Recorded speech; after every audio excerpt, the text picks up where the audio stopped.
They don't teach you how to manage your emotions.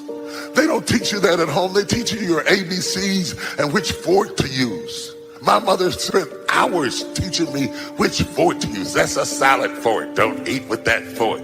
No, that's a dessert spoon. Eat with that dessert spoon. This is where the glass goes. This is where the bread goes. You got her bread plate. She taught me all that kind of stuff. I don't use none of that. I wish she would have spent time telling me how to manage emotions. If it's impossible to live without offense, we should talk to people more about offense. And when your feelings are wounded or hurt, the human body, I've done a lot of research on this, the human body cannot differentiate between physical pain and emotional pain. The same secretions when you have emotional pain are the same reactions that you have to a broken heart, but no medicine. And so there is no treatment. We can't reset it. We can't stabilize it. We can't bring it back to order. My favorite book says the greatest among you will be your servant. Provide more service than you get paid for. Provide more service than you get paid for. And one of the things I know, when I was sitting in the class of Robert Ruppel and all of the other presenters, they provide more information than anybody else in the industry, bar none. They hold nothing back. And when you hold yourself to high standards, impact drives income. Because the training, the seminars, been making a difference in your life. If they did not have impact, 200 or 300 people would be here. Impact drives income. You know, Bishop Jakes told me one time, when you got favor on your life, no matter what you're thrown into, you're going to always rise to the top. I have been thrown into a lot. I just keep showing up somehow, man, no matter what they do. And so you got to have a tremendous work ethic to be successful in here. You got to have a lot of dog in you. You really do, man, if you want to be successful. It's going to be a lot of trying times. So you have to have a tremendous work ethic. Dealing with difficult people, a coworker that's jealous, a neighbor that's rude, a relative that's not for you. How you handle difficult people will determine how high you will go. If you treat them the way they treat you, then you'll get stuck. If they're disrespectful and you're disrespectful back, that will keep you from going further. The scripture says you overcome evil with good. You never overcome disrespect with more disrespect. You never get ahead doing to others what they did to you. That's a test of your character. God is seeing what He can trust you with. Will you be the bigger person and overlook the insult? Will you stay on the high road and not get baited into conflict? You only have so much emotional energy each day. It's not an unlimited supply. It takes a lot of energy to get upset, to live offended, think about what they said, try to straighten them out. That's energy you need for your dreams, to pursue your goals, to enjoy your family. Don't spend it on things that don't matter. You can't control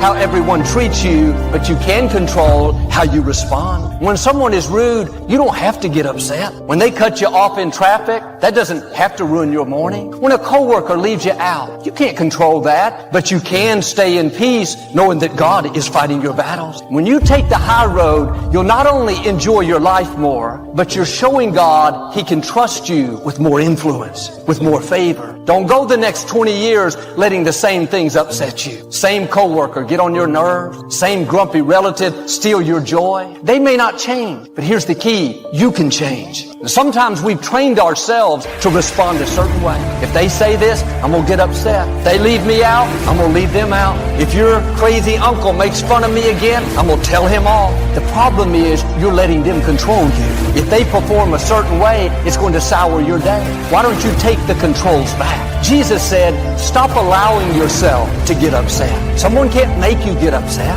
You have to give them permission to upset you. You have to make the choice. I'm offended. I'm discouraged. I'm sour. And some people know exactly what buttons they can push to get you bent out of shape. Next time they push those buttons, just smile. Say, not this time. I'm staying in peace. I'm going to enjoy this day. If someone is disrespectful, rude, always finding fault, they have issues they haven't dealt with. They end up with bitterness, anger, insecurity bottled up on the inside. Sometimes that poison will try to get off on you. You have to stay on the offensive. They may be rude, but I'm not taking the bait. I'm staying calm. I'm going to be respectful, despite how they treat me. Or my boss celebrates everyone except me. He gives others credit for my work. I'm not going to live sour. I'm not working under people. I'm working under God. Well, Joel, if I always take the high road, people will take advantage of me. I'll look weak. I have to stand up for myself. But you never go wrong by taking the high road. You never lose out when you're kind, when you overlook an offense, when you choose to stay in peace. The scripture says, when you're good to your enemies, it's like keeping coals of fire on their head. You would think if we'd treat our enemies the way they treated us, that'd be good payback. They talk bad about me, I'm going to talk bad about them. They leave me out, I'm going to leave them out. If she's rude to me, two can play at that game. I'll be rude to her. That feels good to our flesh, to let them have it. But you never come out ahead by doing to others what they did to you. The real way you see favor increase is you bless your enemies. When you're good to those that are not good to you, not only will you rise higher, but God will deal with those who are not treating you right. He knows how to heap coals of fire, how to put pressure, how to make them think differently about you. Several times in the scripture, it refers to the believer as an eagle. Isaiah said, you will mount up with wings like an eagle. It's significant that God chose an eagle. An eagle can fly higher than just about any other bird. They've spotted eagles at 30,000 feet in the air, up where the big jets fly. I read where a crow is a natural pest to the eagle. Although the eagle is bigger and stronger, the crow is more agile. It can turn quicker, maneuver faster. Sometimes to annoy the eagle, the crow will follow right behind the eagle, just pestering it, trying to cause it trouble. The eagle could turn around and try to fight, think I'm bigger than this crow. I'm going to show him who I am. Instead, when the eagle is tired of dealing with the crow, it doesn't try to outmaneuver it, moving left and right. It simply starts flying higher and higher. The crow can't go where the eagle can go. It can't handle that high of an altitude.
Eventually, it will fall away.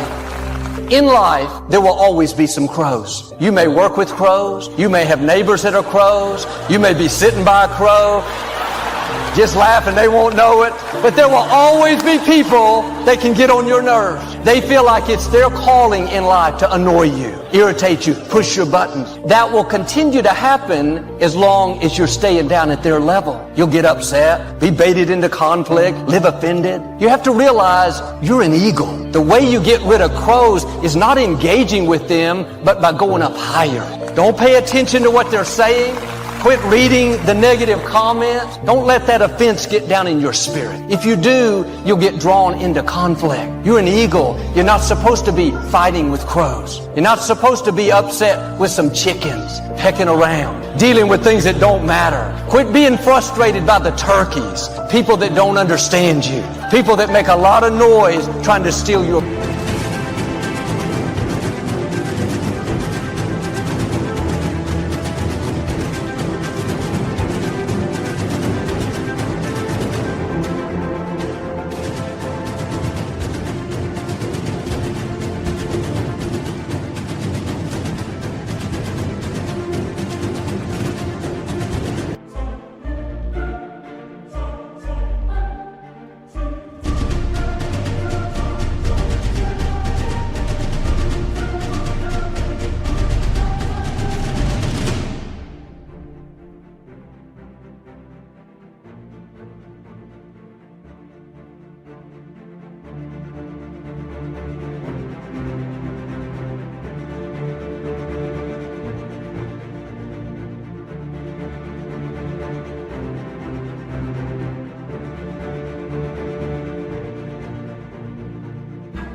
peace. Those are distractions trying to get you off course, wasting time and energy that you need to pursue your goals. You can't stop the crows from crowing. You can't stop the chickens from pecking, the people being rude, the offense, the disrespect, that grouchy neighbor, that critical coworker, but you can spread your wings and rise higher. You don't have to get engaged in those petty things that don't matter. You were created to soar, designed to do big things, to leave your mark, to be a history maker. Don't waste your valuable time dealing with crows. There will always be people that don't understand you, people that are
not for you, that try to hinder your calling. Yes, they'll say hurtful things, try to make you look bad, put you at a disadvantage. Human nature is to get in there and fight, straighten them out, show them what they're made of. Don't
take the bait. That's a distraction. They don't control your destiny. They didn't breathe life into you. They didn't choose you before you were formed in your mother's womb.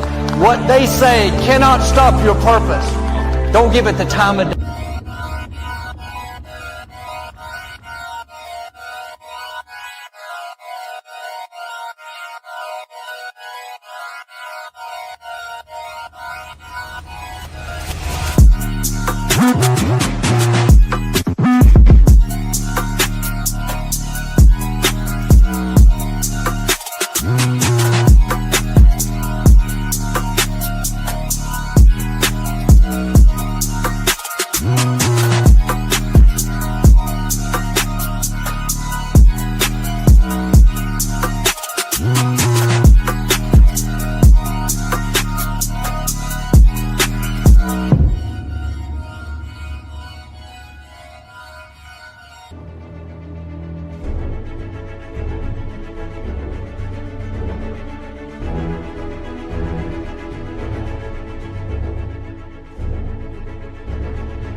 Ignore it and move forward. You know what will happen? The crows will fall away. They can't hang with you. They can't go where you're going. God put greatness in you.